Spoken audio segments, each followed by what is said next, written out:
Shalom saudara yang dikasihi Tuhan Yesus Kristus. Selamat pagi, salam sejahtera buat saudara semua dimanapun saudara berada. Damai dan sukacita oleh Roh Kudus melimpah senantiasa dalam hati dan kehidupan saudara semua. Sebelum kita mendengarkan renungan firman Tuhan, mari sama-sama kita siapkan hati kita dan berdoa.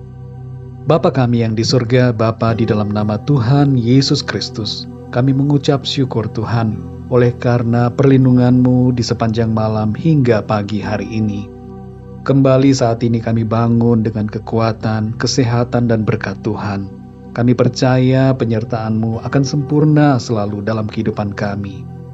Saat ini ya Tuhan, kami mau mendengarkan kebenaran firman-Mu. Berbicaralah kepada setiap kami masing-masing. Jamah hati kami dan berikan kami pengertian untuk kami dapat memahami akan firman-Mu. Terima kasih Tuhan, dalam nama Tuhan Yesus kami berdoa. Haleluya, amin. Saudara yang dikasihi Tuhan, ayat renungan kita pada saat ini terdapat di dalam Injil Lukas pasal 22 ayat yang ke-42. Tertulis demikian. Ya Bapakku, jikalau engkau mau, ambillah cawan ini daripadaku, tetapi bukanlah kehendakku, melainkan kehendak-Mu-lah yang terjadi. Saudara yang dikasihi Tuhan, perasaan malu, gengsi, pasti bisa dialami oleh Tuhan Yesus. Karena dalam keadaannya sebagai manusia, ia dapat turut merasakan apa yang kita rasakan. Dan ia harus mengalami penderitaan yang begitu hebat. Tahap terakhir dari karya penebusan Allah di dalam Kristus merupakan masa yang tersulit dan terberat. Karena ia harus menanggung hinaan, cacian, dipermalukan, direndahkan, hingga disalibkan seperti seorang penjahat. Namun saudara yang dikasihi Tuhan, sejak awal Allah telah menunjukkan jati dirinya sebagai pribadi yang rendah hati dan tidak gengsi. Ia datang dalam keadaan rendah dan hina, lahir di sebuah kandang binatang.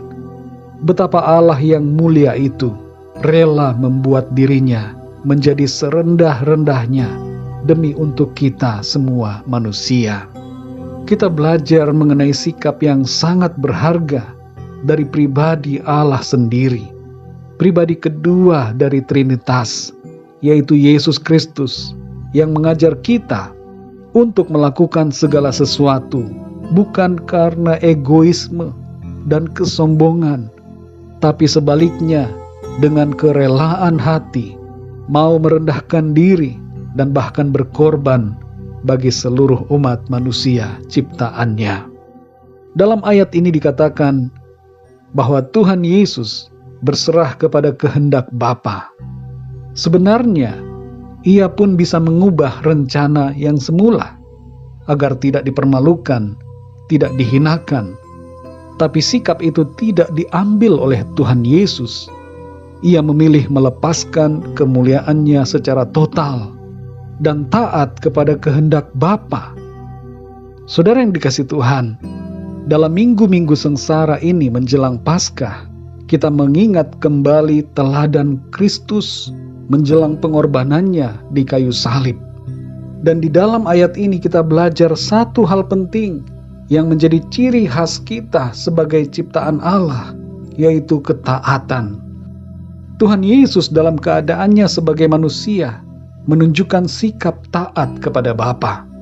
Allah sendiri memberikan bukti bahwa ia dapat taat kepada kehendak-Nya. Ketaatan bukanlah sikap kebajikan yang mudah untuk dipraktekkan, tapi bukan juga berarti bahwa itu sulit untuk dilakukan. Saudara yang terkasih, apa artinya taat? Kata taat dalam ayat ini berhubungan dengan mendengar. Dan mendengar di sini bukan sekedar mendengar, tapi meresponi dengan benar apa yang kita dengar seturut dengan kehendak Tuhan. Sayangnya saudara, kita manusia banyak kali menolak untuk mendengarkan firman-Nya. Kita bahkan juga menolak untuk menindaklanjuti apa yang jadi kehendak Tuhan. Pertanyaan buat kita masing-masing, apakah kita selalu ingin mendengarkan firman Tuhan? Dan apakah saat mendengar, kita benar-benar mendengarkan firman Tuhan? Dan ketika kita benar-benar mendengarkan, apakah kita mau menundukkan diri kita pada keinginan dan kehendak Tuhan. Saudara yang dikasihi Tuhan, Tuhan Yesus adalah model dan teladan ketaatan kita. Sekarang tinggal keputusan dan pilihan kita. Maukah kita taat kepada Tuhan? Mari saudara yang dikasihi Tuhan, biarlah kita dapat dengan rela dan bersuka cita berkata, Tuhan, bukan kehendakku, tapi kehendak-Mu-lah yang jadi. Ketahuilah saudara, kehendak Tuhan adalah membawa kita kepada kemuliaan-Nya. Amin. Mari kita berdoa saudara. Bapa kami yang di surga, Bapa di dalam nama Tuhan Yesus Kristus, kami mengucap syukur untuk firman-Mu Tuhan, yang mengajarkan kepada kami tentang ketaatan kepadamu. Bukan sekedar mendengar firman, tapi sungguh-sungguh taat, berserah dan menundukkan diri kami secara total kepada apa yang menjadi keinginan Tuhan. Kami bersyukur ya Tuhan, untuk teladan yang Tuhan sudah tunjukkan kepada kami. Engkau sendiri mau rela merendahkan diri-Mu, menanggung kehinaan yang begitu luar biasa, untuk menjalankan rencana keselamatan yang mulia bagi semua kami manusia. Tolong kami Tuhan, supaya kami dapat mengikuti teladan-Mu ya Tuhan Yesus, taat dan sepenuhnya berserah kepada Tuhan. Kami percaya kehendak-Mu Tuhan adalah yang terbaik, dan kehendak-Mu membawa kami kepada kemuliaan. Terima kasih ya Tuhan, kami bersyukur untuk firman-Mu. Ajar kami terus ya Roh Kudus, untuk kami semakin dapat mengerti akan kehendak firman Tuhan.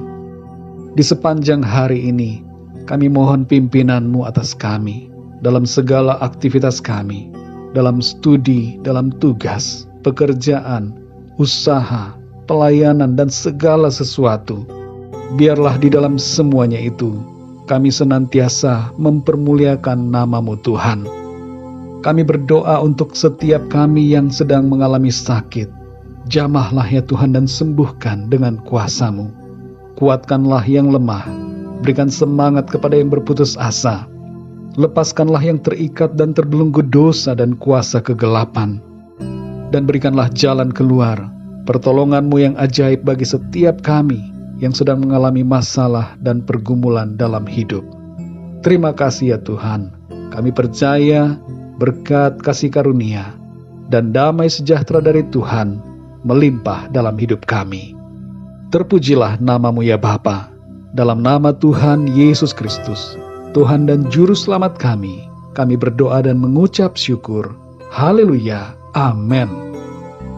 Puji Tuhan, saudara yang dikasihi Tuhan, saya percaya firman Tuhan menjadi berkat dan kekuatan buat saudara semua, dan Roh Kudus akan menolong saudara untuk lebih lagi memahami kebenaran firman Tuhan. Tuhan Yesus memberkati saudara semua. Sampai jumpa dalam renungan yang berikutnya. Haleluya.